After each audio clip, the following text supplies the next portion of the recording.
It's happened. It has happened.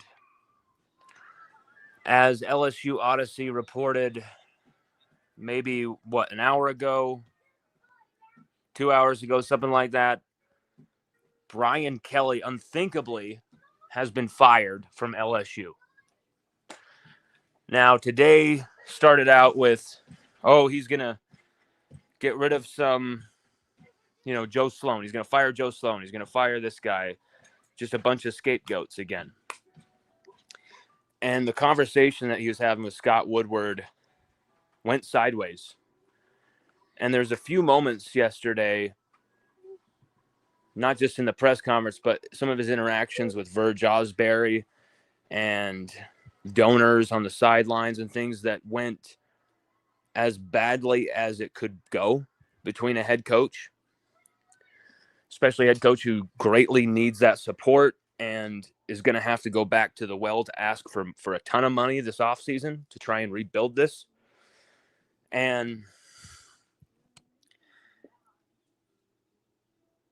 LSU said enough. LSU said enough. We can afford the buyout. It's not like we have to pay $53 million right now. We can spread this out. They're coming to some type of negotiation agreement with his buyout and the structure of that buyout. But Brian Kelly will no longer be LSU's head coach effective immediately. No one saw that coming 24 hours ago. No one. Even with the A&M loss. And we heard Ross Dellinger reporting. I was getting news of they're debating this, they're debating that. When Ross Dellinger reported earlier, he did some great work as well reporting this. When he reported that, hey, the admins, all these people are actually debating it right now, that's when I thought, okay, something's going to happen here. And that's when we continued to really go with the phones and just put foot to the floor and try and report this story. And we did just that. A lot of people, when we posted that, thought we were full of it, misinformation. You're a liar. How dare you? This always happens. Bad with you, Lon. Blah blah blah. And once again, LSUODYSSEY.COM, first and most accurate. We've made some errors in the past, not going to lie. But when it comes to this type of stuff, we're trying to get better at it. And this is another one that I think we hit out of the park here. Because this is such a nerve-wracking story that we've been working on all day, where we had confirmation of things that were going in that direction that you just wanted to report it, right? I was like, no, we got to make sure of this, because this is quite a big deal, quite a swing for LSU to do this. And that's when I heard that it might not just be Kelly. Obviously Sloan, obviously a lot of the offensive staff, Hankton. But right now, there's even discussions of Scott Woodward not being the LSU athletic director anymore because of the situation that LSU were put in financially with this contract. That is not confirmed at this moment, but LSU are out for major changes right now. And as much as you can hate him or love him, Governor Landry, in lieu of lack of no president for LSU with President Tate gone, Governor Landry is actually the one who really headed up a lot of these discussions. And the reason they took the direction they did was largely due to Governor Landry's influence, I was told. Now, LSU players are having a team meeting where Brian Kelly is going to tell them he will no longer be the head coach. And, I mean, anyone who's going to try and gaslight you and say that they saw this coming even like 16 hours ago is just a liar. This is a story that happened very quickly. Around 10 a.m., 9 a.m., I get up with Sage. Oh, wait, no, it was about 8:45, right before the Barcelona-Real Madrid game. And I'm making breakfast for Sage and I, and I get not just a text, but call me. And then my phone's going off, and I'm cooking the bacon, and I'm very obsessed with making sure the bacon's perfect. And so I'm like, is someone calling me? I can't really see right now. And I flip the bacon. I go look at the phone. I'm like, oh, crap. This person has called me. Well, let's call them back. What they then said was LSU are probably going to fire Brian Kelly after what happened just barely and what happened the night before. And I was like, what? There's no way that's going to happen. Maybe at the end of the season, but there's no way. I'm not even thinking about the buyout, but all the other obstacles, right? And then I was told by another source that it's not just that LSU wants him out. Brian Kelly is wanting out. Brian Kelly was wanting out. And Brian Kelly was hell-bent today to kind of make that happen. He doesn't feel comfortable at LSU anymore. He knows what the fans think of him. He knows that it's not a situation he can turn around. And Brian Kelly is now going to be fired in his 4th year at LSU when given a 10-year, $100 million contract. It lasts 4 years. You get to one SEC title game. You win a Heisman Trophy for Jaden Daniels. Malik Neighbors was robbed of the Blitnikoff. But a few 10-win seasons. Outside of all of that, the Brian Kelly era is very disappointing, and it's not just about wins and losses. It's about the product on the field. It's about the brand. And you have seen a massive drop-off where this isn't LSU anymore. The brand is starting to erode. The brand is starting to erode under Brian Kelly, and it can't happen. It can't happen. And, someone who constantly, when things are going right, it was, we're doing the great things right. We're winning. We're in there to win. We're doing this. We're going to win. We. And then last night, a few people pointed this out, and it really was something I was like, wow, he is saying that. They, them, they. You're thinking he's going to be, quizzed on someone's pronouns with all the they, them that was coming out of his mouth. But actually, no, it was just Brian Kelly putting the blame on everyone else but him. And this is something I went back and watched. He's done this frequently. After some of the biggest losses of the Kelly era, the Tennessee game in his first season, all these losses to Texas A&M that are constantly season ruiners.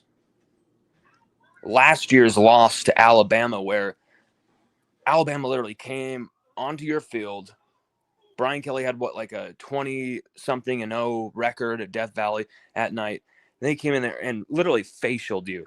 And with Kalen DeBoer, Nick Saban's replacement, and all this Bama is burning and blah, blah, blah, blah. It seemed like LSU was burning. And you thought this would be the year where Brian Kelly would prove why he belonged. Why he belonged to LSU, be the head coach. You give him all the resources. You give him all the cash. You give him the best type of players. He ignores a few places where maybe the season's a little bit different if you address offensive line. Maybe the season's a little bit different if you address certain areas of the team that went neglected, specifically offensive line. And all down the line, everything Kelly said about, see you at the national championship game. We got receipts. And all this bravado, all this heavy chest pumping talk, even after horrific losses, it couldn't save him, because the production on the field, the product on the field, it isn't LSU anymore. And you don't need Van Lathan to tell you that. Listen to any LSU legend talking about it. Any LSU Tiger, former Tiger, talking about it. Something was wrong. Something was heavily amiss at LSU under Brian Kelly. No physicality. No impetus. No energy. And when you have a head coach that is barely dialed in, more interested in golf trips, tea times, taking vacations during bye weeks, delegating every single thing except for the Wizard of Oz appearance behind the curtain, never getting to know players or their family members in any way, shape, or form, really pushing the relationship duties onto everyone else in the staff except for himself. And when you do that, you're immediately telling LSU, people in Louisiana, that you don't care.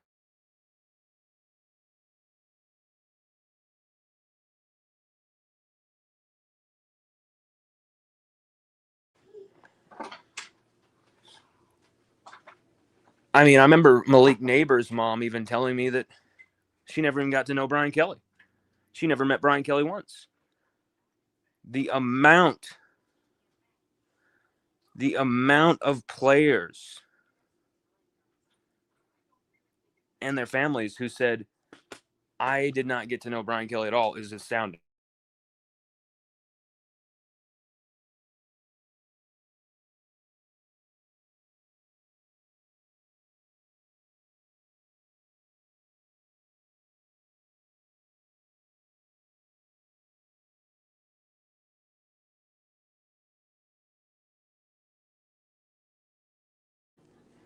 LSU had to do this. LSU had to do this.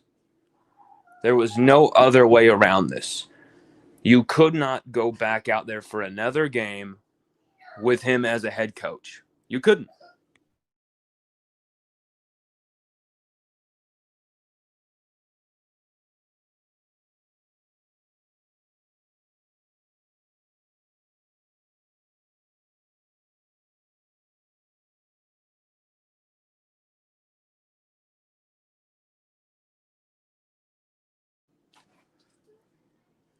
I'm frankly astounded that this happened, but I'm glad it did, because this was the move LSU needed to make. This is the move LSU had to make. They had to make this move, or you really risk the brand eroding.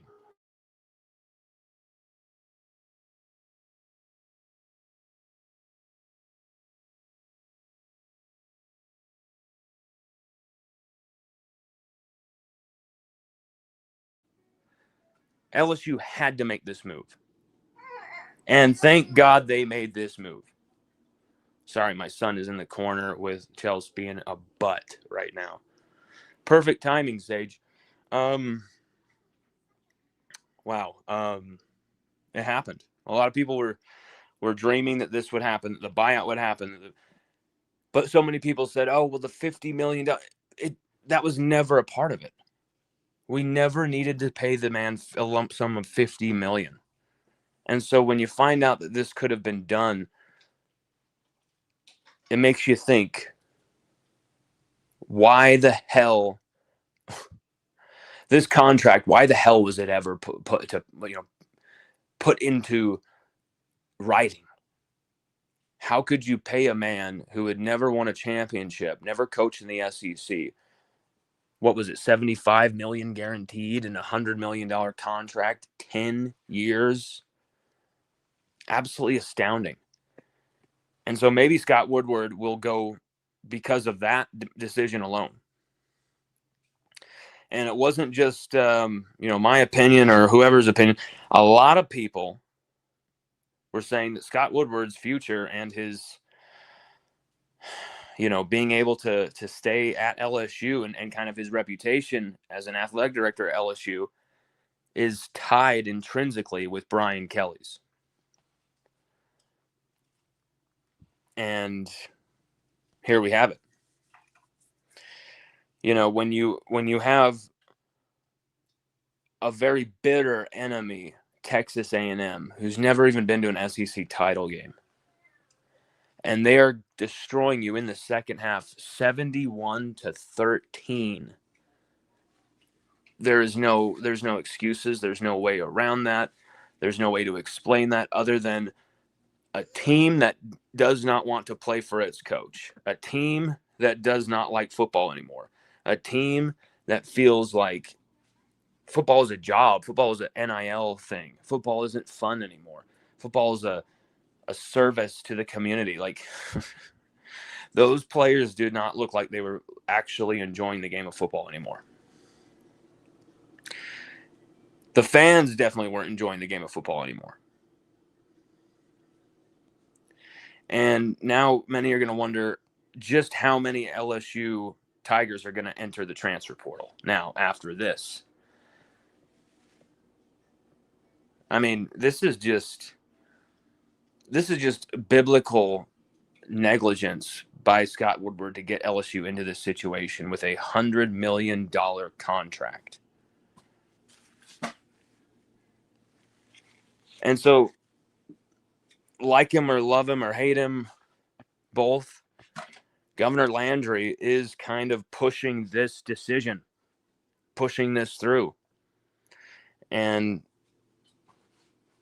thank God someone's taken the leadership. Thank God someone's taken the reins of this moment and said, no mas, no more. This ends now.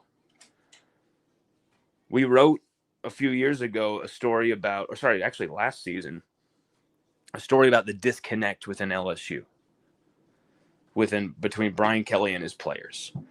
And I got so much crap about that story. I was texted by officials at LSU saying, how dare you, like, good luck, basically saying, like, we're done with you type of thing. I had Kenzel Kelly, Brian Kelly's son, basically saying F you and all this stuff and then blocking me. All these defenders, all this stuff, when the whole time that was 100% accurate, 100% undeniable. And the people themselves who were going at us for that reporting, going at John Talty as well for reporting that as well, CBS reporter, I really have to say this. I really have to say this too. I know our fan base is loving this right now, that Kelly's fired, but you guys have to own up to this. You have to own up to this truth. For the first 3 seasons of Brian Kelly, so many of our fans attacked, blocked, unfollowed, went after anyone who dared to question or criticize Brian Kelly in any way, shape, or form. That's for real. There was a shroud of protection around Brian Kelly for years. For years. For absolute years. And it was everything. Every bad loss. There was always someone else to blame. There was always someone else to accuse of this is ruining LSU. Brian Polian's the problem. Okay, get him out. It's just Robert Steeples is the problem. Okay, get him out. It's just Cortez Hankton's the problem. Okay. It looks like he's on his way out. Constantly there was an assistant coach who was kind of used as a scapegoat when really at the end all be all, it is on Brian Kelly. LSU should have won a national championship in 2023. With most coaches, they do it. And you didn't have the balls to fire Matt House after that Ole Miss game. You fire Matt House after that Ole Miss game with a bye week in between before that Alabama game that kind of sealed everything.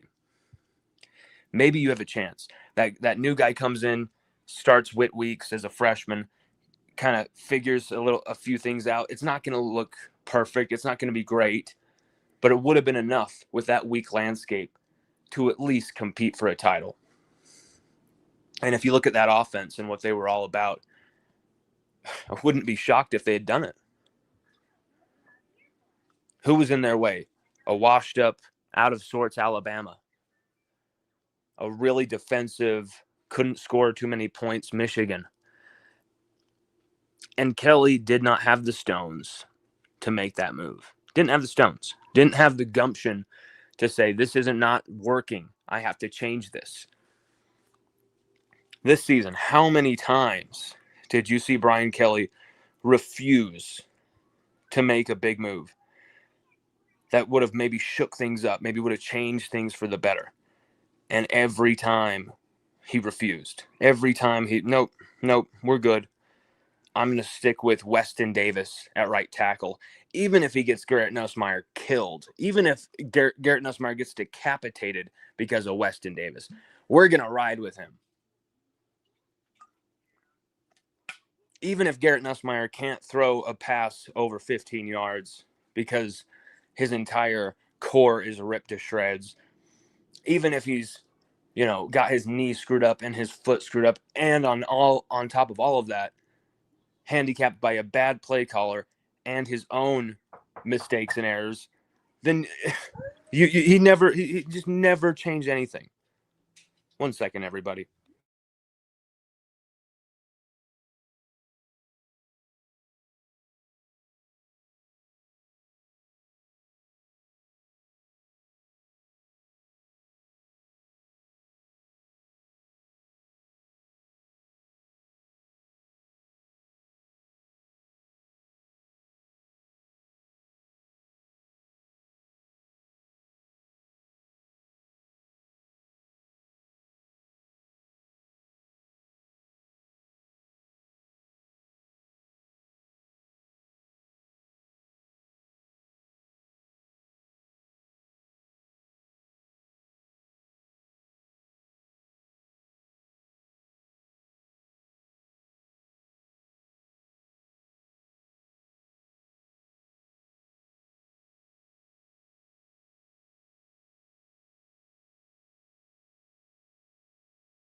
Sorry, everybody. My mom was picking up my son. He's going to stay the night there. Wow. Kind of floored how many people are in here watching this right now. Welcome if you've never watched LSU Odyssey live before.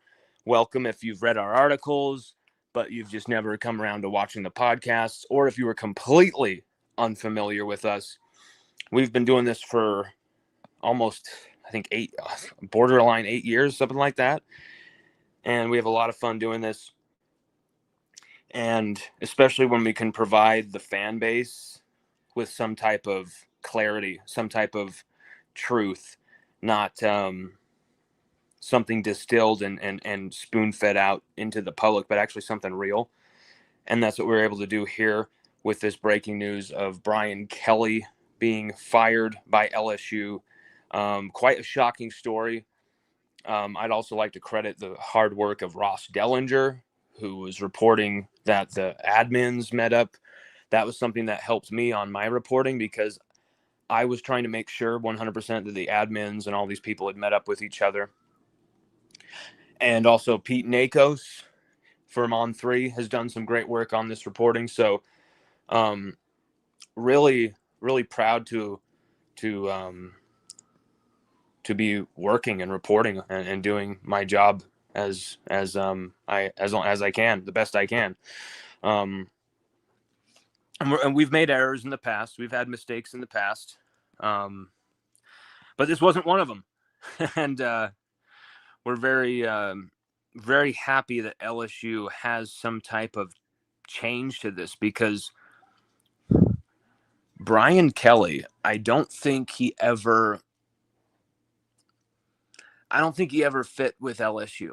I mean, there was always people, you got Preston Guy showing down with that Notre Dame dude, crying about Kelly, defending Kelly for like 2 hours on everything from recruiting to being a fit. You had even, everyone saying, "Oh, well, it doesn't matter. It doesn't matter how good of a fit he is or not, as long as he wins."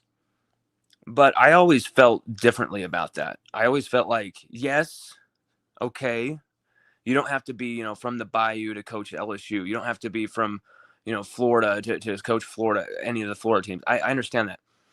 But you need to give a fuck. You need to give a damn about the people there. You need to make sure that they know that you are in the foxhole with them.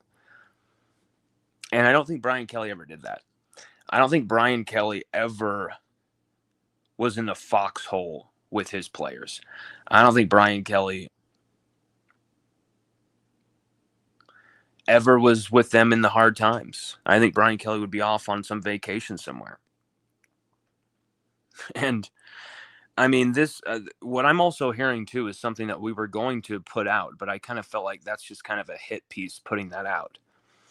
But part of the reason why this is moving so quickly and why the buyout is going to be maybe not significantly lesser than thought, but at least a pretty good number lesser, is because of some of the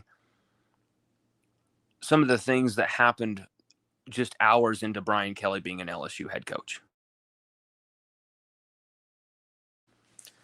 Now, I don't want to be too salacious to National Enquirer about this, but this is something I've heard for a long time from many different people. Unsolicited, not going around trying to get information, but people offering this up. People saying, whoa, like this needs your attention, Lon. This is crazy. And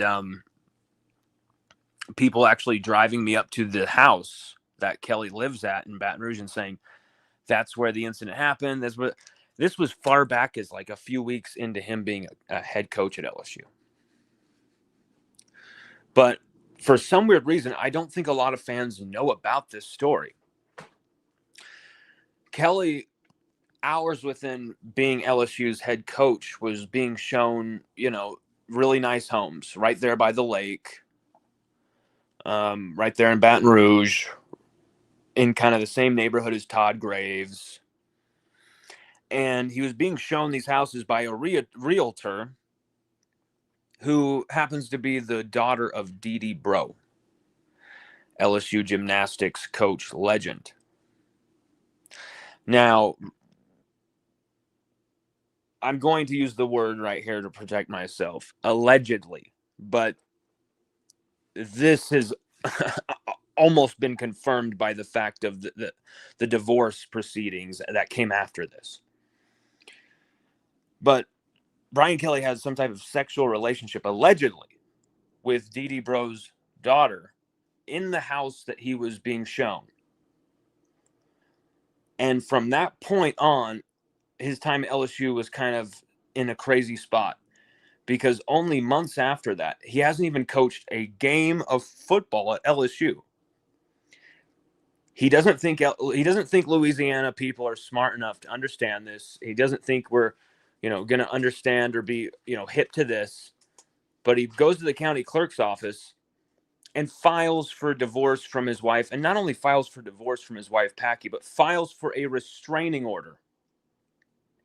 This was reported and first shown by Tiger Rag. I got to give their reporting its due, because they put that out there. They took the heat, and they took a lot of it. I believe their credentials were taken for a bit there. Not 100% sure on that, but that's what I was hearing. So Brian Kelly then and his family are sitting in a booth at a restaurant and post a photo of fake news with Kelly as his arm around Packy in like a perfect pose, and they're trying to look like they're like teenage lovers. And everyone kind of forgot about it and immediately attacked Tiger Rag. How dare you go after our coach? How dare you?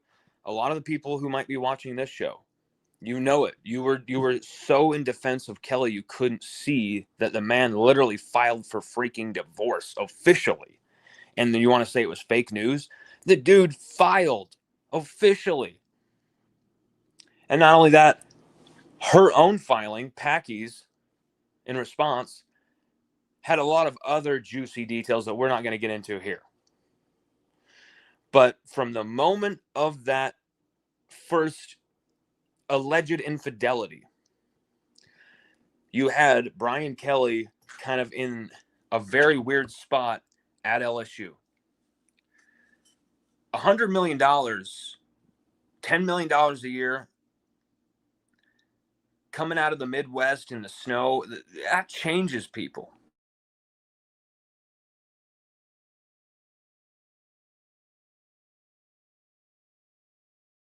I can't say that making 100 million wouldn't change me. You know, like, I mean, it's definitely dipped into his hunger. It's definitely dipped into his push for championships, and he can say it over and over and over. Luckily, we won't have to hear him say it anymore, but had to hear it over and over and over. I'm here for championships. I'm here for championships. I'm here for championships. The way it seemed to me, he was here to scream on camera and blame everybody else. When things aren't looking good, he's just screaming. Red face, just screaming.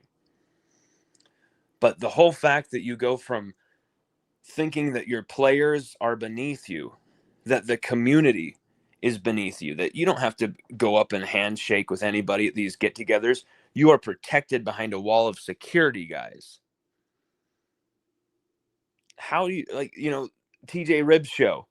I'm asking, like, oh, does Kelly mingle with you guys like Coach O? Oh God, no. Oh God, no. He'll take some photo ops here and there, but even that has been stopped. You notice there wasn't any more, you know, Jacques Doucet didn't get a preseason interview with BK. Michael Cobble, who'd gotten a preseason interview with BK in the past, he didn't get one. The Colada show, even though they've stopped, they had one with Kelly before. It was very obvious that Kelly kind of had an axe to grind against Baton Rouge media. And that axe to grind really affected some of the moments in the press conferences where he was treated with kid gloves for years by the fan base and the media. And when pushed at all, he would lose it. He would just snap into a rage. How dare you question me? And the amount of times you could tell that Kelly himself had seen something we'd reported or written and sent someone after us through text, over the phone. And sometimes it was like, Lon, you got to delete this. You're rooting for the team, right? Yeah. Like, you got to be all in on the team. It was either that or it was like, I'm going to make your life a living hell. We're going to ruin your career. We're going to get this taken from you. And all this really nasty stuff. And you don't know where that was coming from, but it was quite obvious that there was a strategy to manipulate and utilize the media for his own ends. And it bought him 4 seasons. It bought him 4 seasons without criticism until this year. And all it was a question by Michael Cobble. Why is the offense sucking when anybody could see how bad the offense was? And instead of just kind of a general answer, or even, hey, maybe getting a little deep on it and saying, maybe we need to make some changes there, something like that, Kelly loses it, goes into a rage. You're spoiled. You're spoiled. And he thought that he still had that never say die loyalist circle around him that would just drink every drop of the Kool-Aid that he presented them. Because that happened for a while. We can pretend it didn't. It happened. Remember when he fired Tommy Moffitt? So many LSU fans saying, who cares? He's washed up. Get him out of here. When he fired Corey Raymond, it was, who cares? He's washed up. Get him out of here. Even I was critical of Corey Raymond's last few recruiting classes, leaving us in a really nasty spot at the cornerback position. But there's no way I was going to say getting rid of Corey Raymond was a good idea, as much as I liked Robert Steeples. I was willing to give Kelly a chance, but I also asked during this season, and I know some people were upset by this show, but I asked during this season, during the off season, when it was very high. People are very high on Kelly at this moment, thinking LSU are a lock for the playoffs. But I remember asking,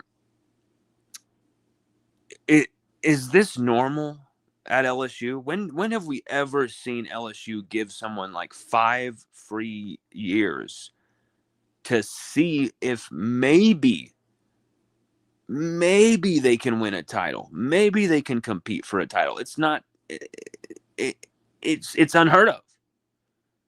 It's never happened. Whoever's gotten those type of contracts, gotten that type of time, usually they deserved it. Usually they earned it. They didn't fire people as quickly as they do now, obviously back in the day, but relatively in modern times, this you don't see coaches especially coaches without a championship ring on the finger, getting this much time. And he had all the time in the world to prove this, to prove himself, to prove that his process, the path, was working. And maybe he went too far in one direction, where he literally, in some respects, turned LSU into Notre Dame of the South. And I know a lot of Notre Dame fans said that he was going to do that.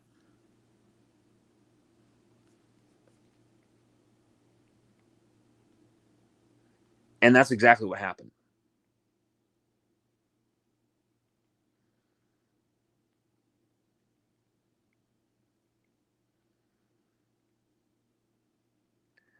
I'm just, I know I'm not going to get, credited by the national people. I know other people will take credit for this story and stuff like that, but nobody else had the balls to really actually put their name behind it and actually report it. And there's a lot of people who know that we were really working those phones and really trying to figure this thing out. We weren't in the mood to let anyone else break this story. The fan base needed this. We had this whole show about the Texas A&M debacle set up. I had put so much work into it, and now it's almost like irrelevant. Let's see what we got here. Some of the comments. Joseph Bennett says, let's get ready to rumble. Coach BK can no longer have it his way at LSU. Well, it's done now, my man. Six String says the sound of silence. Oh, I guess he was saying that when... I think the Six String guy posted this before others confirmed our news that we had broke about Kelly being fired. Maybe he was thinking we weren't going to be accurate. Who knows? Chaz Willie says, it happened.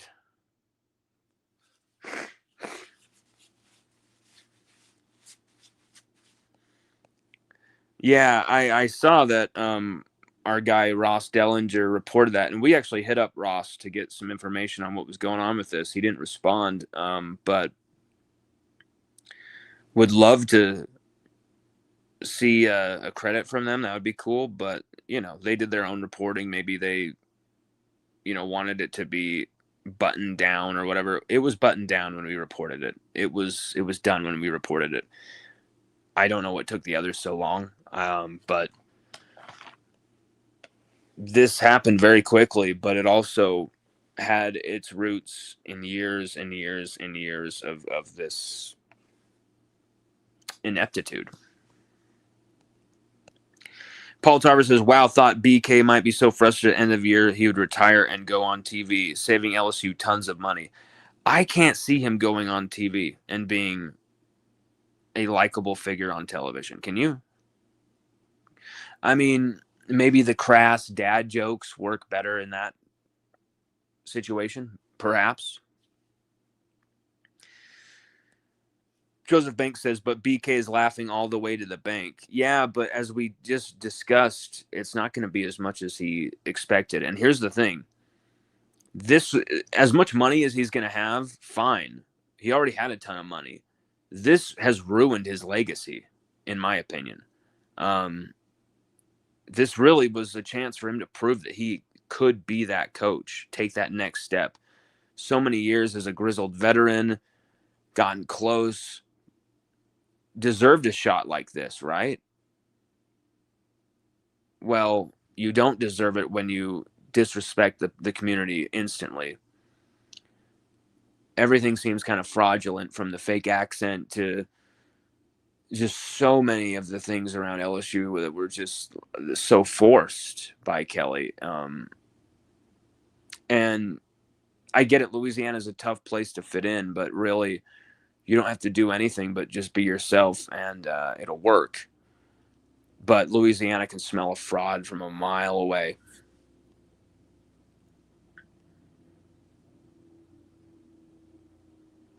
Holland Dyer says, so who are we thinking for interim? Blake Baker?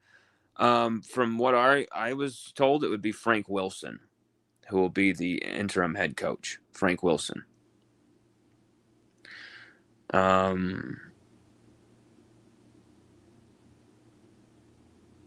But let's see here.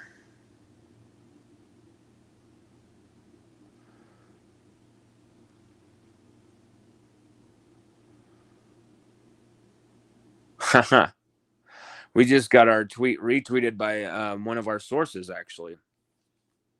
Someone who actually gave us the juice to go for it. Like, was literally like, dude, go for this. Like, you know this is going to happen. We've been talking about this. Like, go for it. And, like, I just had the feeling, like, let's go for this shit. Like, the things that were set in motion don't get set in motion unless something is going to happen. You don't have these meetings and then, okay, well, we're not going to fire you now. We're just going to fire you next year like Billy Napier. LSU is not going to go down that same Scott Strickland road of wasting another season.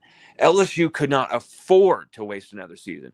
People want to talk about LSU can't afford this, can't afford that. They're going to have to pay for this. They're going to, yes, LSU are going to be, there's going to be a lot of money that LSU are going to need in a little bit here. LSU weren't going to get a cent, not a cent, to retool that roster, not a cent to retool that staff unless Brian Kelly was gone. That's what I was told heavily last night.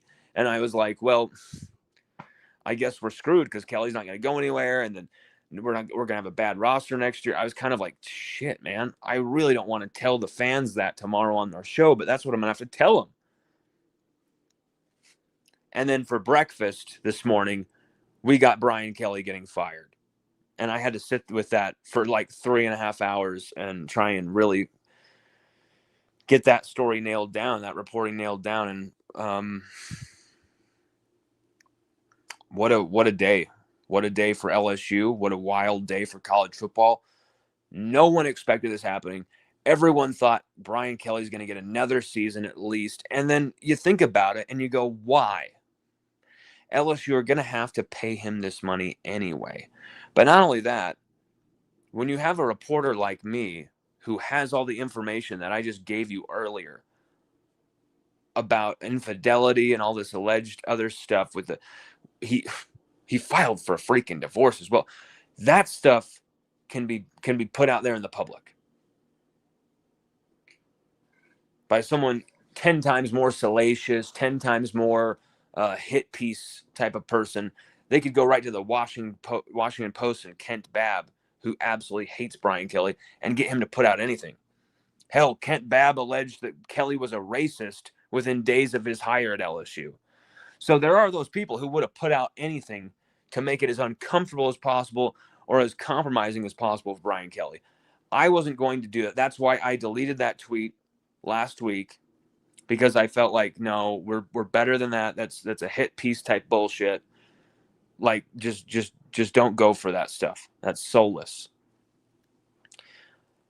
That's when you're telling a lie.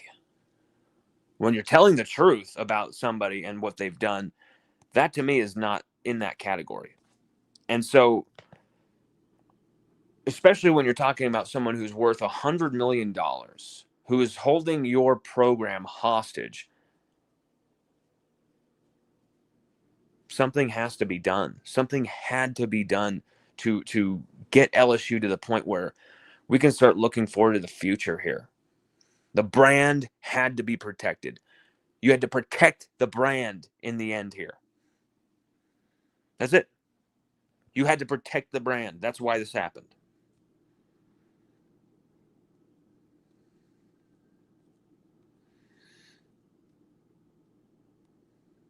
John Huber says, I'm guilty. I thought this was fake news.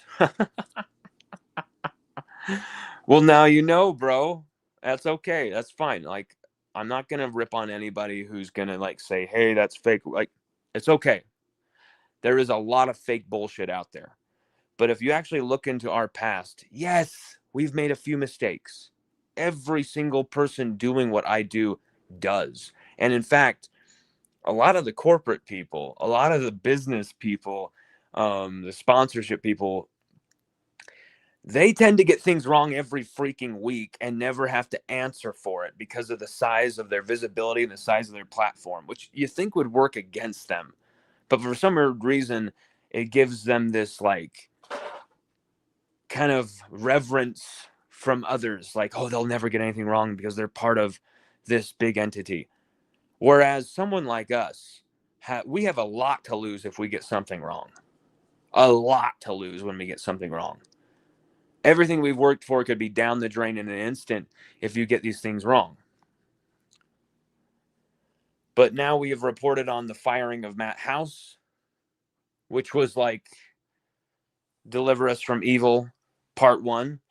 But now we've also reported and broken the news of the firing of Brian Kelly, Deliver Us from Evil Part 2, Revenge of Moffat.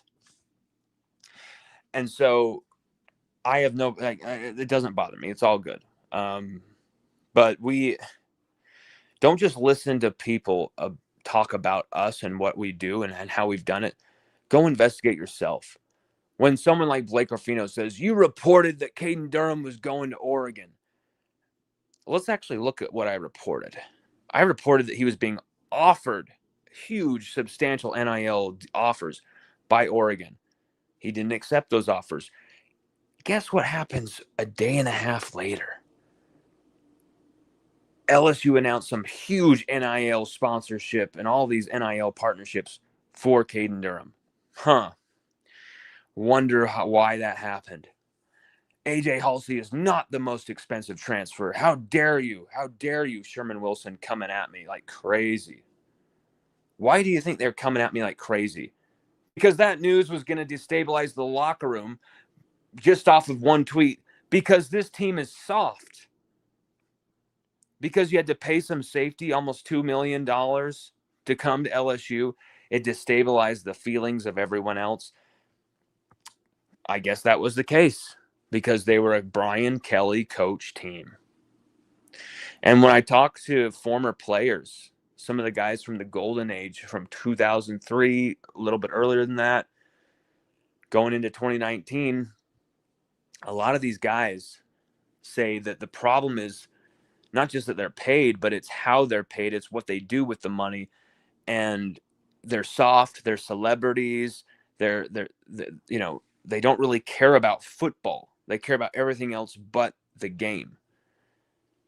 And that's become an epidemic according to some of these former players. And I think I agree with them.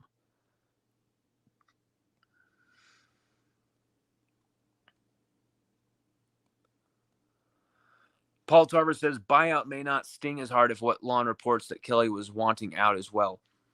Well, this decision would have been up to Kelly. Kelly could have actually gotten in the way of this if he wanted to. He could have made the buyout as expensive as possible, made them put out all these terrible stories on him, use the media to put out all these salacious things, some of which we just talked about earlier on the show, that are absolutely accurate because we have official documents, thanks to Brian Kelly, actually, of the divorce, of the restraining order, and thanks to Packy's response lawsuit, we have all the infidelity stuff. And I've got like probably 50 pages more of info. And it might just stick with us. I don't think there's any need for any of that to go out there.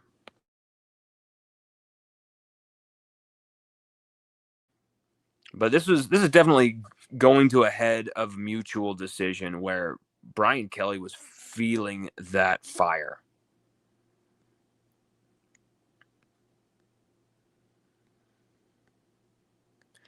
Joseph Bennett says, I'm an LSU fan, but I hate to say it, Baton Rouge is burning. Yeah, now they're burning with the fire of like freedom. Like we're out from under this albatross around our neck. And I know the rest of the season isn't going to feel too good, but I'm so glad Frank Wilson is going to get this opportunity to be the interim head coach. He deserves it. I hope he stays on staff. You know, Frank Wilson, J.R. Belton, these guys, Sherman Wilson, these guys really made Brian Kelly look good in the recruiting they did in Louisiana. They put the fence around Louisiana in a way that even Coach O for a lot of his time couldn't do. And Kelly took a lot of that credit. That was Frank Wilson. And we've said that this whole time. We give Kelly the credit. He's the head coach. He put those pieces in. This is Louisiana, though. And this is what Frank Wilson does. We haven't gotten everybody. We haven't recruited, our faces off. But LSU have done pretty well on the recruiting trail with Brian Kelly. But then again, you lose 2 number 1 receivers when you are wide receiver you. You lose so many big-time pieces here and there.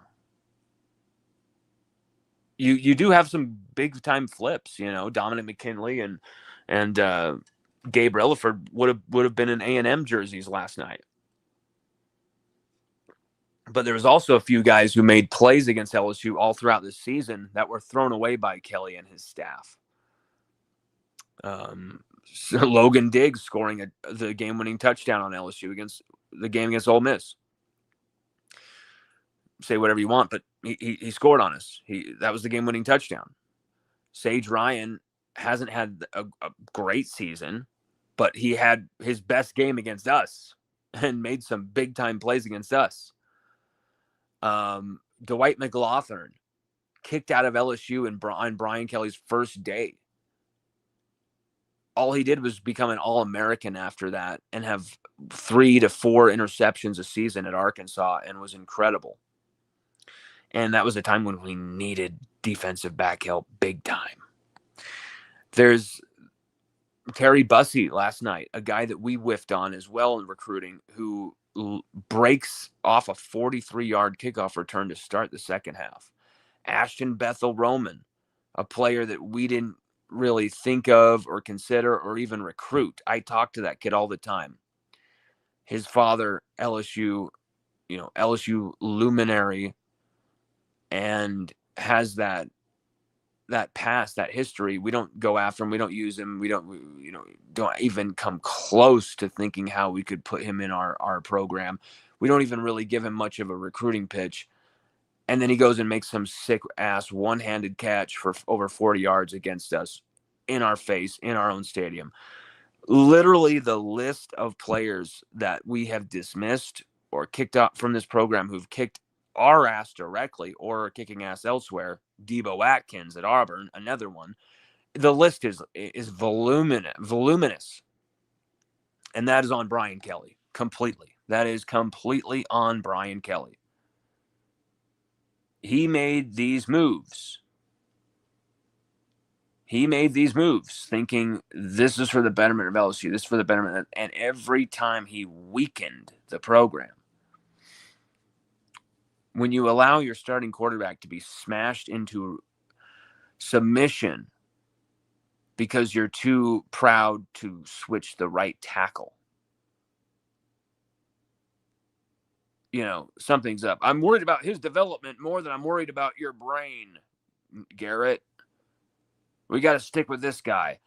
And, people can rip on Nussmeier as much as they want and put it on Nuss this season. They can put it on him. You can say whatever you want.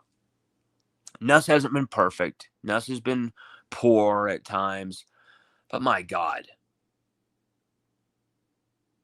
if you actually go back and watch the film and see how brutally he is being smashed, how quickly everything is collapsing, I kind of feel bad for the kid because he was given no way out of that hell by Brian Kelly or Joe Sloan. In fact, just made it worse. And sure, they could put MVB in. Maybe MVB will sneak away from these sacks. And then MVB Michael Van Buren comes off the bench, throws a 30-yard dart to Trey'Dez Green right through the teeth of A&M's defense. And you're thinking, there we go. That's the quarterback. That's the way. And then on the next play, he's sacked ruthlessly, just like Nussmeier was. Didn't even see it coming. Couldn't escape. So all this talk about like, hey, if we just had a dual threat, we'd be fine.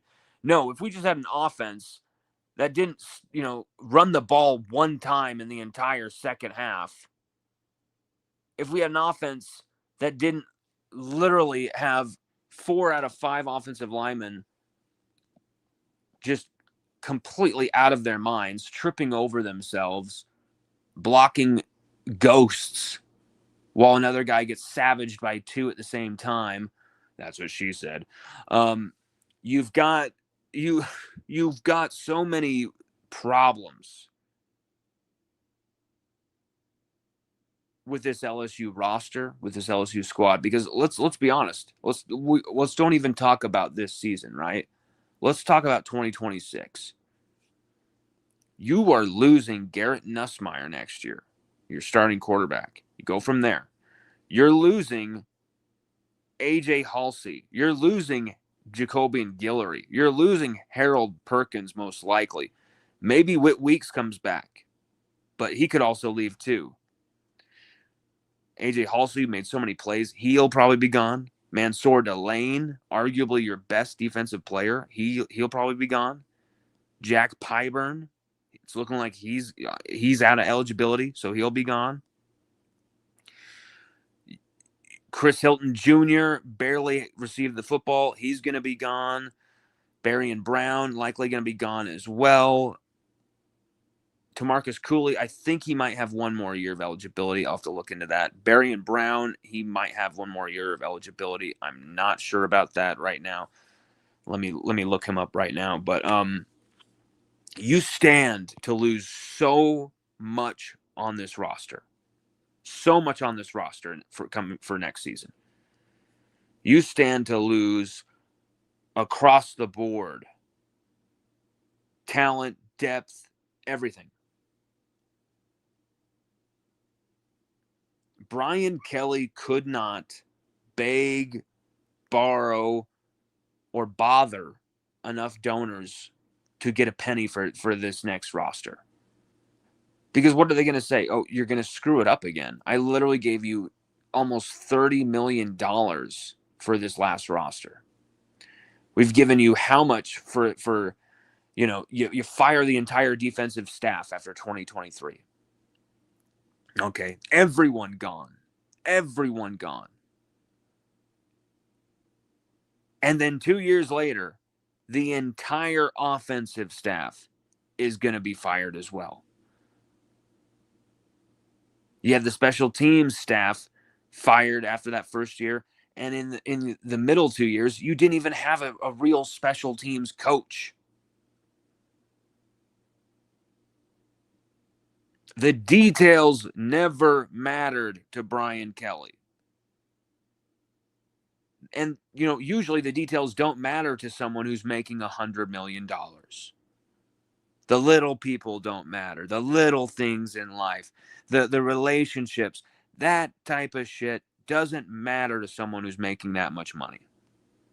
It doesn't. They take that for granted. I'm not saying every rich person is like that, but when you give that type of money to someone with that type of a personality, you give that much power in the program, that much control in the program to that type of a personality. This is what you're going to get. The Wizard of Oz, Elvis has left the building type of treatment. I will say this. I will thank Brian Kelly for giving LSU Odyssey a shot. He gave LSU Odyssey media credentials. And I'm not sure if it was just him or if it was Michael Bonnett's decision, but I love Michael Bonnett to death. I absolutely love that man. He's a great father. He's a great Tiger. And I hope he never goes anywhere and stays with the program of sports information, because he does it the right way. But I really want to say thank you to Brian Kelly for giving us a shot, for approving that. That was a big deal. We were only the second independently owned media entity to ever get credentials that I knew of, behind Mike Scarborough and his Tiger Bait, his trailblazing tigerbait.com. Very influential site to us. Really respect Mike Scarborough big time. And that was a very big deal to me to get that opportunity. And I want to thank Brian Kelly for giving us that shot. But I also want to point out the fact that I also felt like there were some times I was big timed too. Like, I was given a shot, but once they found out that I wasn't going to be a fanboy and a bitch boy, it became, don't let him ask a question. Don't give him the microphone. Don't give him an opportunity. Don't let him interview the players anymore. God, he interviewed a player. Tell him we'll take his credentials. Like, there was some stuff that happened that was really nasty. Some stuff that was said our way. You're not real media. You're not a real journalist. Some nasty stuff. Well, am I a real journalist today, Coach Kelly? Am I a real journalist today? Reporting your firing, breaking the news on your firing? Is that real reporting? Is that real journalism? I don't know. Brian Kelly fired by LSU in a shot heard around the world for LSU, and now we've examined why it went wrong. We've examined why Kelly let this get fester and sour. Where does LSU go next is what I want to get into. Where does LSU go from here?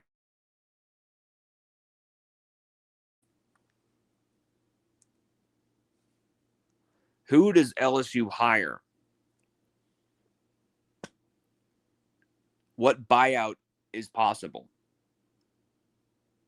What potential is there for certain people to come to LSU and to coach at LSU?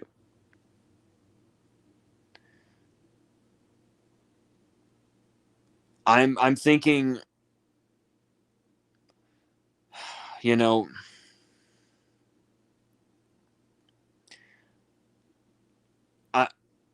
I'm thinking, Lane Kiffin. I'm thinking Lane Kiffin could be the one to come to LSU. And I think you either go for Lane Kiffin or you go all out for Nick Saban. I think Nick Saban wants to coach again. I strongly feel Nick Saban wants to coach again. And this comment he made the other day really blew my mind, because when he made it, it made me feel like, wow, is there a plan in place where if Kelly fucks up here and ends the season really nastily, that this could be where it goes?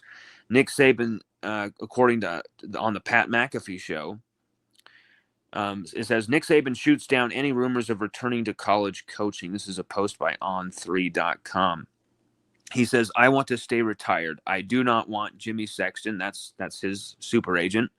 I do not want Jimmy Sexton anywhere near Miss Terry. That's Saban's wife, of course. Because when she hears some of these numbers, she gets interested, and I'm not interested. Yeah. We all know what it means when a coach says they're not interested, especially Nick Saban.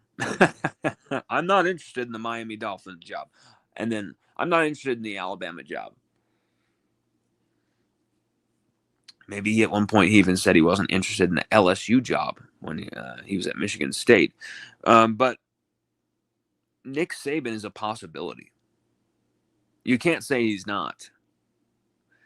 Now, would Governor Landry, would the admins, the Board of Regents, would all these figures allow Scott Woodward to make this next hire? And Scott Woodward knows all the pieces here to the play. He knows all the roles to this play. He knows Miss Terry. He knows Jimmy Sexton very well. And, of course, he knows Nick Saban. LSU have other folks who can make this deal happen, though.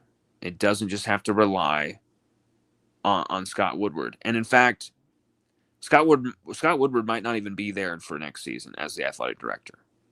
We don't know that for a fact right now. We're not reporting that he's out. We're not saying that he's out right now. That's not what I'm saying. But I think you can see a path where he was connected at the hip with the success or failure of Brian Kelly. And however that was going to go, was going to go.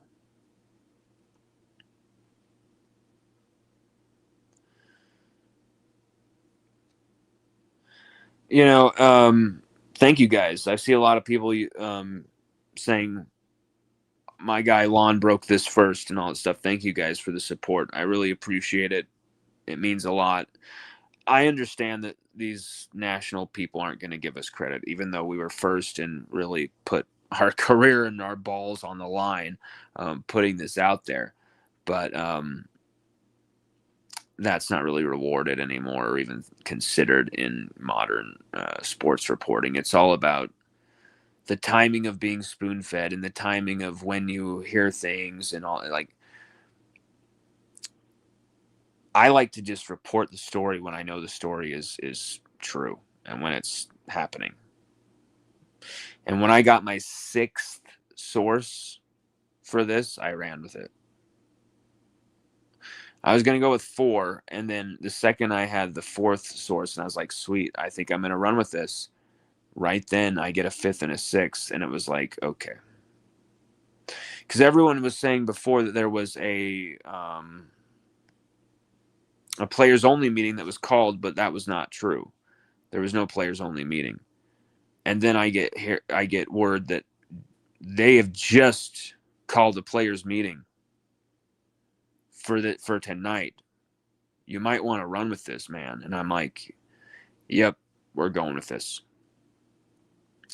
And I want to shout out my man T-Bob A-Bear for always just being such an amazing supporter, amazing friend, someone who really looks out for people, encourages people.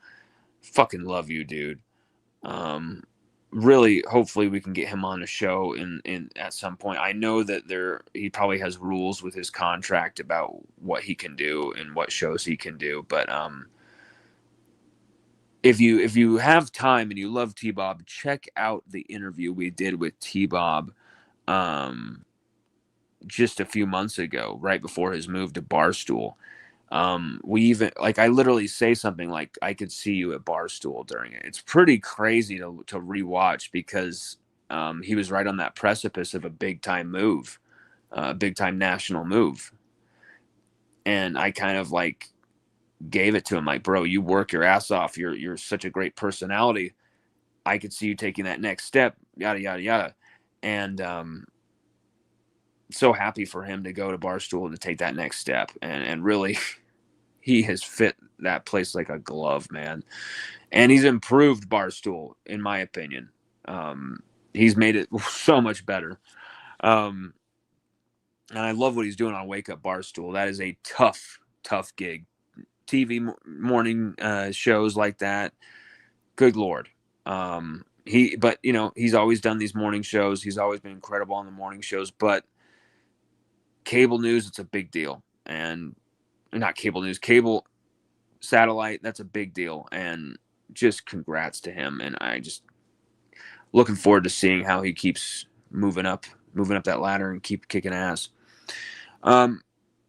Really big time shout outs to some of our people who believed us without even like a flinch.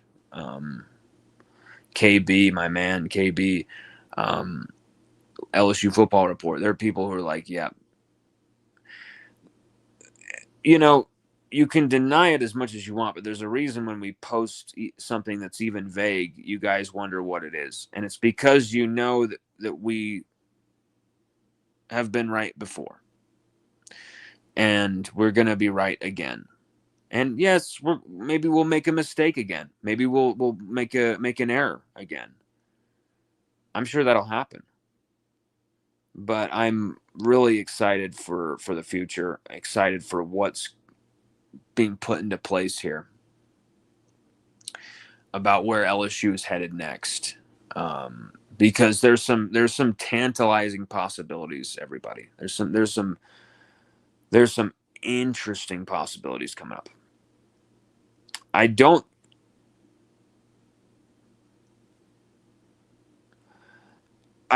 think LSU go all out for just like one guy. I think they go and kind of like operate with having a few options. You cannot screw this up again. And that's why I don't think Scott Woodward will be able to call shots with this hire.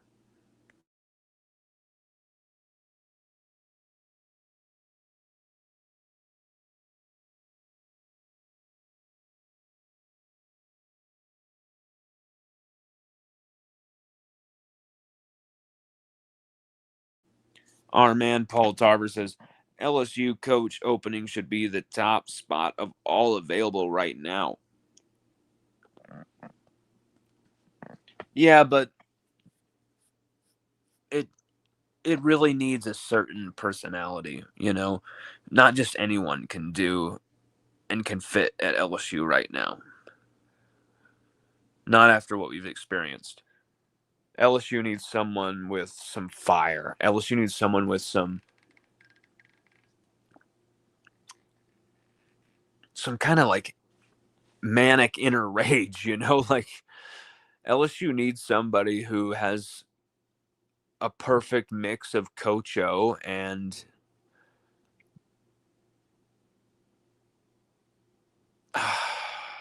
a mix of Coach O and like the best of Brian Kelly, like together in one. Like the best of Brian Kelly, the best moments mixed with Coach O. But like when I even look at the best of Brian Kelly, I'm still like, we barely had guys who had over 100-yard games. Like we barely like outside of 2023 in that offense, like LSU's players, we wasted so many of the players over this last few years. We've wasted so many top talents. It's a joke. And what LSU needs right now is someone who will seize upon this moment and maximize everything that LSU already has, not just what they can bring to LSU, but you have to get someone who can maximize what LSU already has and retain what LSU already has, because you stand to lose a lot of players, a lot of talent, and you need someone who is going to have that pedigree that is going to make a few guys go, ooh, maybe. Ooh, I think I might stick around.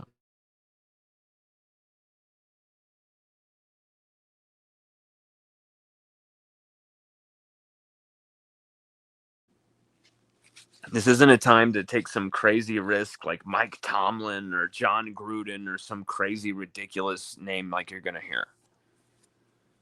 I think it's a chance for you to go with Lane Kiffin on a more short-term contract that protects both, doesn't, keep you stuck to him long term in case like he goes downhill again, like with the lifestyle stuff. But I believe in Lane Kiffin. I think he could do a hell of a job at LSU, especially if he had the right staff around him. You retain Blake Baker, make Blake Baker like assistant head coach, something like that. Him and Lane Kiffin could do some work. But it's either Lane Kiffin or Nick Saban, in my opinion, at this moment. Just my first thoughts. And I think the idea that Nick Saban is washed up or he's done, he's not ready for it anymore, he's out of the game, move to the next guy, I don't buy that at all. I think Nick Saban actually feels like, damn it, I need to really, his last title game, he was losing a title game to Georgia.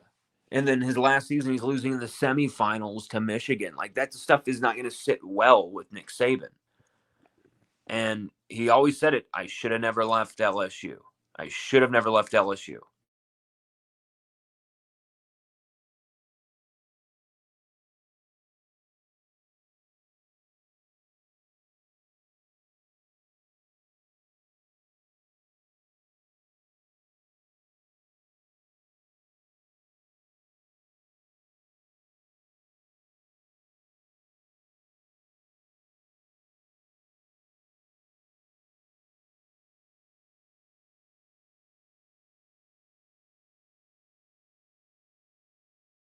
This is an interesting quote here. Thank you, Tiger Den, my brother. I appreciate you saying that. I really appreciate that. That means a lot, man. We were working that phone, man. Just hoping it was true. I'm not someone who's like, yeah, fire, yeah. But it's not like you're firing someone from a McDonald's and they're going to have to worry how to cover rent next month. Like, this is someone who's making amounts of money most of us can't even fathom or understand. And so it's like, I'm not going to feel sorrow for stuff like that, especially when someone didn't really show ever that they gave a shit about LSU or the community. This is very interesting. Kurt Roberts says, is it true Harold Perkins is going to sit out the rest of the season, then hit the portal? That I don't know. I'm not sure where you're hearing that. But I'm doing the live show, so maybe I'm not as plugged into my phone as I could be. We got a message from an LSU legend.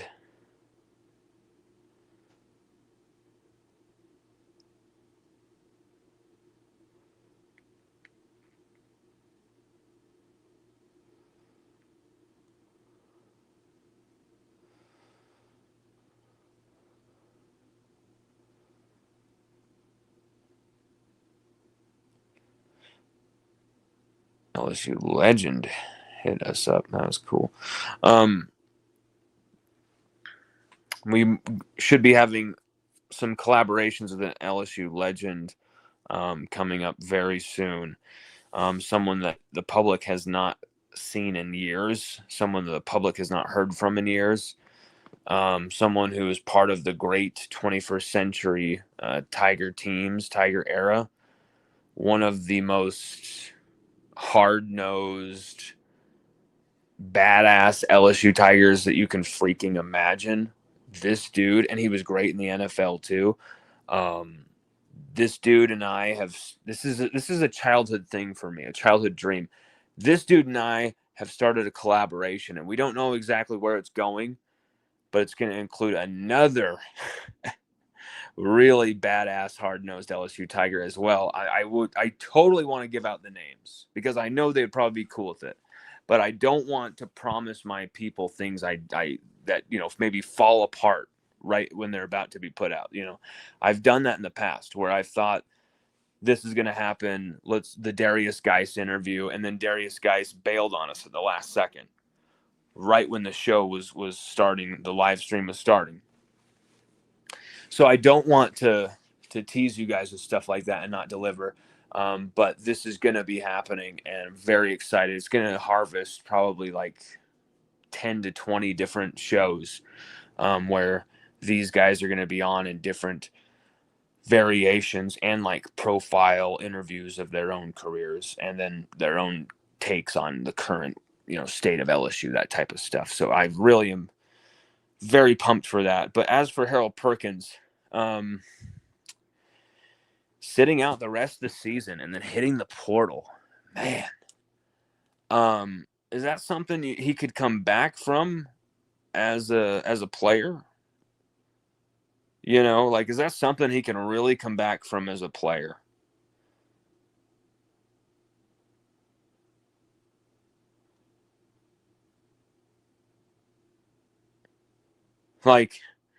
Is that something he can come back from as a player? Like, you're going to quit.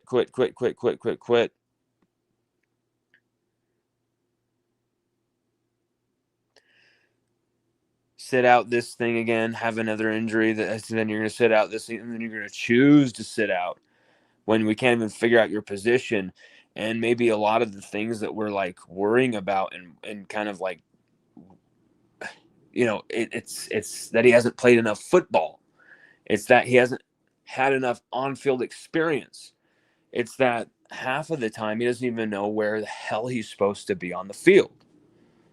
And so Harold Perkins, for me, if he wanted to transfer and sit out the rest of the season, I think that's a disastrous decision for himself. I think the best decision for him would be come back next year, play safety, play strong safety or something like that. Try him there. But it doesn't work at linebacker, and I don't really think they've even tried it at star. Or if that's the version of star, maybe that's not the right version of star. Maybe Nick Saban with his setup and how he used a star, maybe that would be better for Perkins.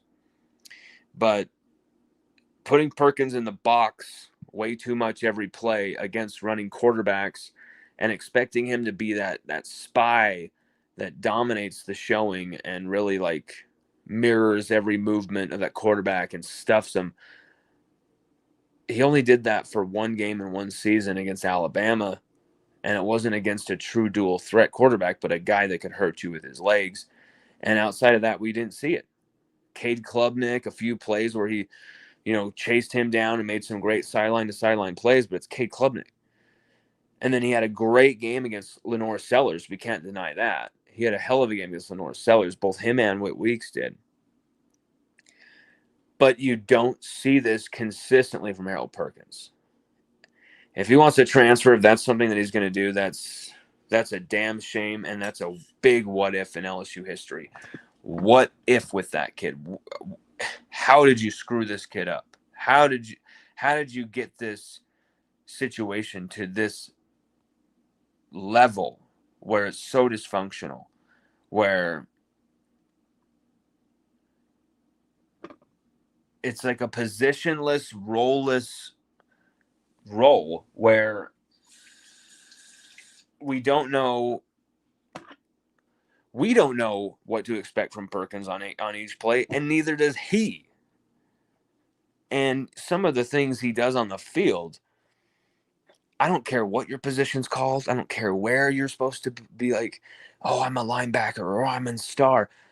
Some of the things he does on the field, it's just like, bro, if you play football even in the backyard a few times, you know that you don't do that. You know that, okay, West Weeks is on the right and he's blitzing. We're only one of two linebackers on the play. Perkins is in the middle. Perkins flows to his right completely the entire time and just leaves this 60-yard lane. Here we go. Let me show you. That's what I want you to watch is you have both the safeties. Just keep an eye on the linebackers, rather. Watch them kind of get caught looking in the backfield. Nobody's mirroring him. Nobody has him really ability to kind of keep him leveraged. You see that with Perkins? You see how he just goes kind of dancing over there, and then just the lack of effort too at the end of that play, just complete lack of effort. But you see what I'm saying? Like, you're playing him as a linebacker in that situation right there, and that's what you get. But really, it doesn't matter about being a linebacker or a safety or a star or a defensive lineman. If you don't know where the hell you're supposed to be, why even go out there? Why even play? So with Harold Perkins, I don't really have a take on this thing, because it's just like, players leave. That's going to suck. There's going to be a few guys who leave that it's going to suck that they left. Or got a few guys this season that, man, you wasted a season with a guy like Mansour Delane. Think about if Jaden Daniels had Mansour Delane. Just think about that. You start with Weeks still. You're still playing Harold Perkins out of position. But if you had just had Mansour Delane as well in that team, Jaden Daniels probably, leading LSU to a national championship that year. And you waste a guy like him, a guy like AJ Halsey. AJ Halsey has been incredible to watch, guys. He's been on fucking fire. Sorry for the language. You've had a great season from Halsey, great season from Mansour Delane, and you basically wasted it. All that money pushing it in towards the middle. Patrick Payton as well, Bernard Gooden as well. I believe they're all out of eligibility. There's so many of the pieces to this team that are going to be gone. And Harold Perkins being another one, that's a big hit. But at the same time, you couldn't really maximize him or figure out how to use him anyway. And he was actually a net negative, actually hurting your defense constantly with his decision-making and lack of football IQ, just straight up.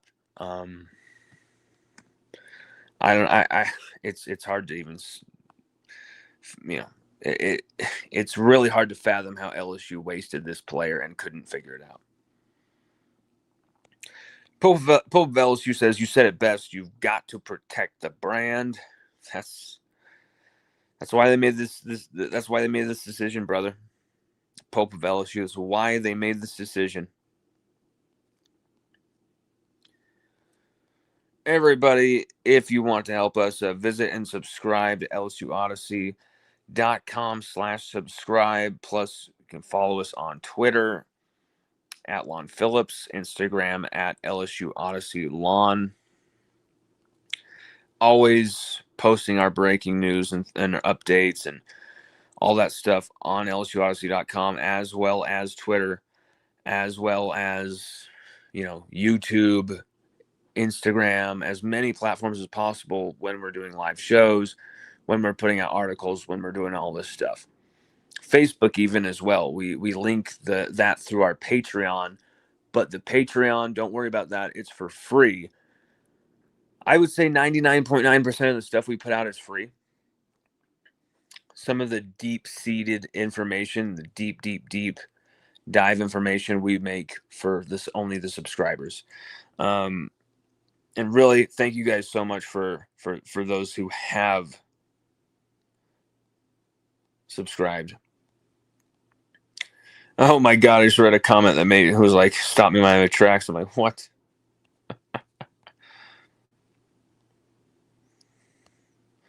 This is hilarious. LSU says, "Stop claiming credit for first reporting the firing. Everyone knew it was coming." No, you didn't. No, you didn't. If you knew it was coming, how come you didn't say Brian Kelly's about to be fired? If you knew it was coming and so did everyone else, how come people didn't put things out? They just put eyes and, oh my gosh, or this thing and that thing. I actually go talk to people, get information. If I can get that information confirmed, I then report that information. If that upsets you, I can't help you. But we were the first person to post that Brian Kelly was going to be fired by LSU. So whether you want to give us credit or not, I don't really care, but that's a fact.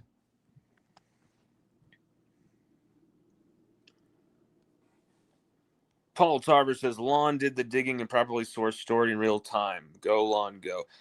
I mean, like, the people who read our stuff, who watch our stuff, know this.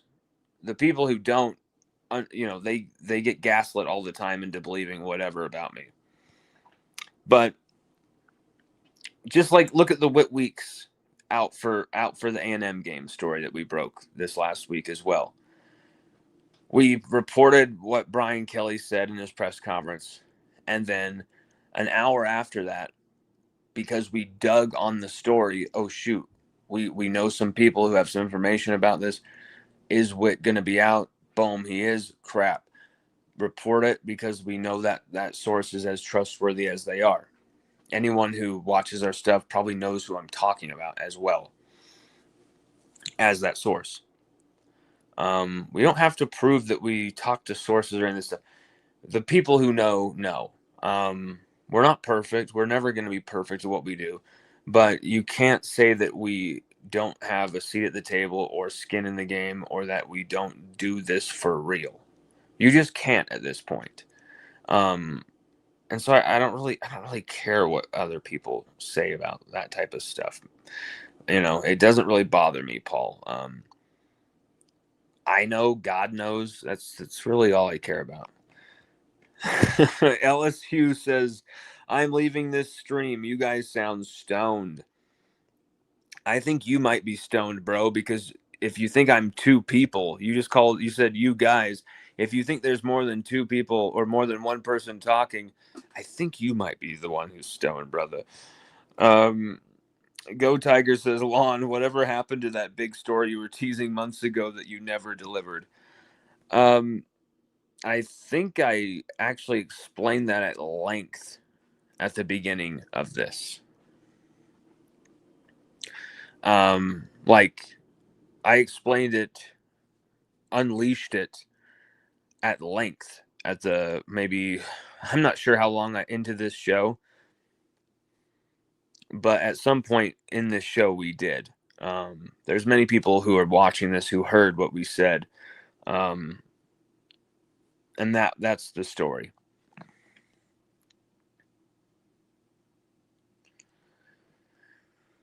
Let's see here, everybody. We've got 2,300 of you watching on Twitter alone. We've got over, let's get the exact number right now. Got a lot of you watching. This is crazy. This might be the record audience for us. And I think that should also tell you that we did break this story, is the fact that we have this type of an audience, because people understand that they're going to get the news from us first. And that's what we did. When we started this show, what did we tell you? We gave you a rundown of exactly how this happened, how quickly things turned, and why it happened, and who made the decisions. And if you think that, we didn't do that or whatever, you can go back and watch. 2,205 of you are watching right now on LSUODYSSEY.com. And then 2,302 of you guys are watching on YouTube, and then Twitter. Let's see here. Twitter, we got 2,083 of you. So, wow. Thank you guys so much. We've got almost like 8,000 people watching this live stream. That's incredible. LSU were so bad in this last game against A&M that it wasn't just how bad LSU were. It was how lifeless we had become. And I want to read to you the last sentences of the article that I wrote. I always write like an instant reaction article from games, and then I do like a live show either that night as well, and then the next day, but usually it's also the next day. The headline was LSU bullied and cooked by superior Texas A&M 49-25. This was savage.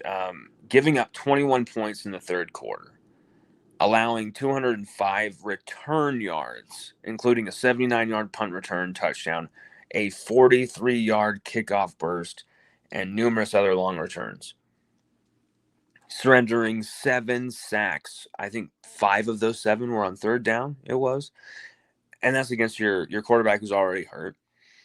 Outscored 35-7 over the final 2 quarters after holding an 18-14 halftime lead.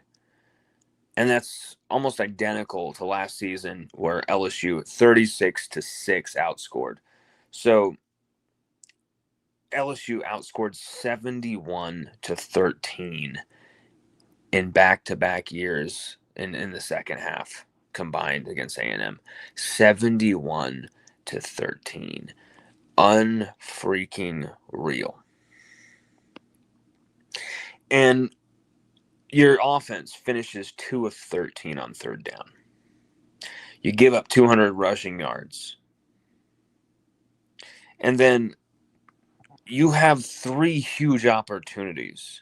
You block a punt that creates a safety and gives you an extra possession, which you should also be fielding with good field position, advantageous field position. And then you get 2 interceptions. And LSU only scored 3 points from all these extra drives. You did this for years under Brian Kelly. You underachieved. You took things for granted. The players in the end took on the personification of their coach. They were lazy. They didn't care for details. They delegated to someone else will get that tackle. Someone else will do it. Someone else will blitz. Someone else will figure it out. Someone else will cover my spot where I'm supposed to be on the field.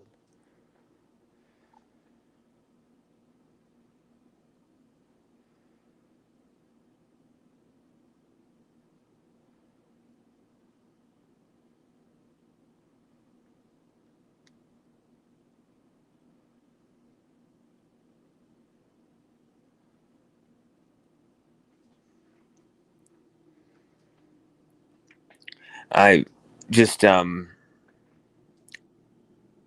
sick of what LSU had become. Every big game, you're getting smacked in the freaking face. You're getting embarrassed. You're getting humiliated by Florida State. Losing a game to USC. A 7-6, or was it 6-7 USC? I can't remember. The team is so irrelevant, you don't even look that up.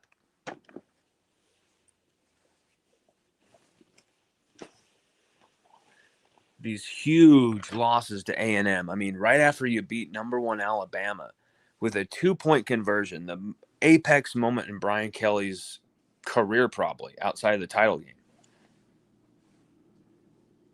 You take down top 10, I think number 8, number 6 Alabama, and then you go and get destroyed by Shane and A&M.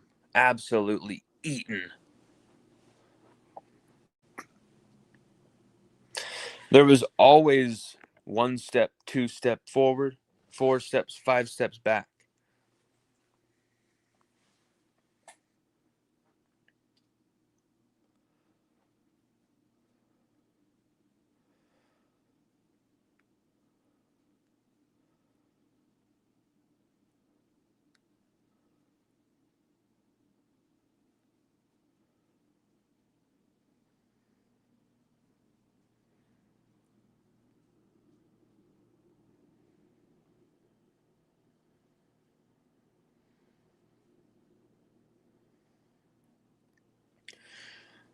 Sorry, I was just talking to Ross Dellinger. He just responded to us. Good old Ross, one of the best in the business. Probably the best in the business at this point.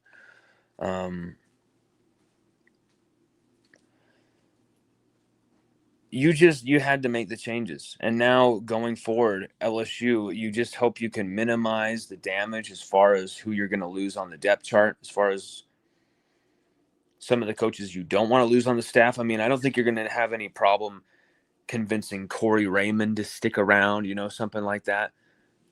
But you got to keep Frank. I love what Kyle Williams has done with the defensive line. I think you keep him. Brad Davis, Cortez Hankton, Joe Sloan. I think we've seen enough. We've seen enough.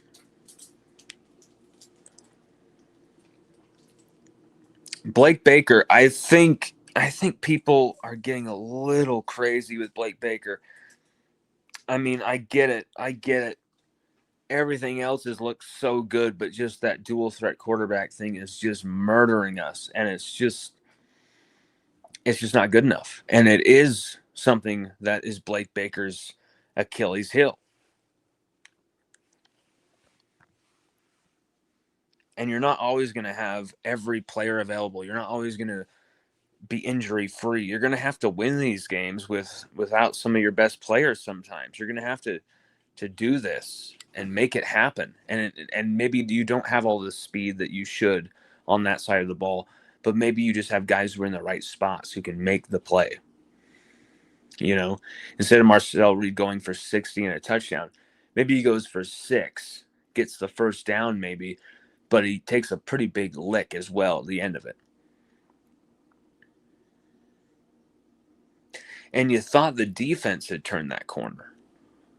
But then you saw typical post-2019 LSU defense.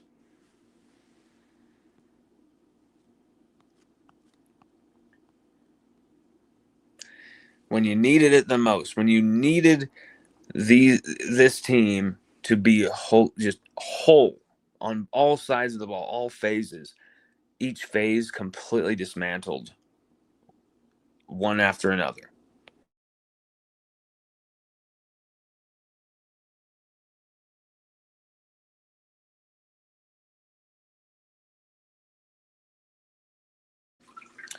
Everybody,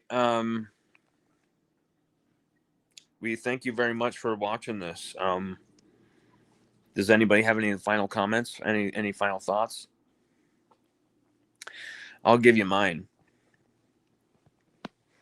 LSU had to make this move. LSU needed to make this move. And thank God LSU did make this move. And now here comes the fallout. There's going to be a lot of news over the coming weeks. There's going to be a lot of changes over the coming weeks at LSU. And you're going to need to buckle up and you're going to need to subscribe to LSUODYSSEY.COM because we are going to break a lot of these stories. You can love us, you can hate us, but you might as well start getting used to seeing our ugly mug because we're not going anywhere. And we're going to do this as best as we can. We're going to try and get better each and every day because you guys are the best fan base. You deserve the best. And that's why you had to make this change at head coach. That's why you had to make this change with some of the guys on the staff. You didn't think LSU would do it this quick. You didn't think this would happen so quickly. Thank God it did.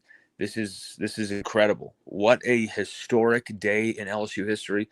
I'm proud to be a part of it. I'm proud to be able to cover this team and to help protect this brand and help to see LSU go to a higher level over the next few years here and wash away the stains of this era, because whether we were winning 10 games or what, like, it didn't matter. That was not LSU football.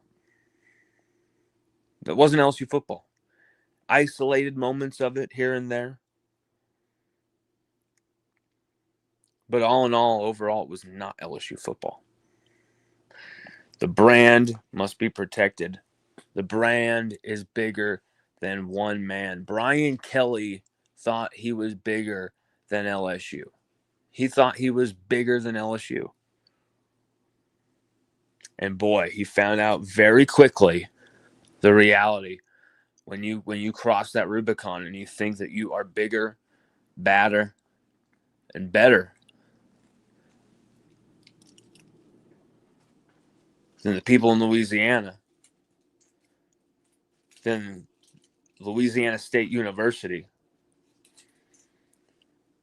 There's always going to be someone who's going to come in there and teach you a lesson. And just as much as LSU got taught a lesson by A&M yesterday, Brian Kelly got taught a lesson today.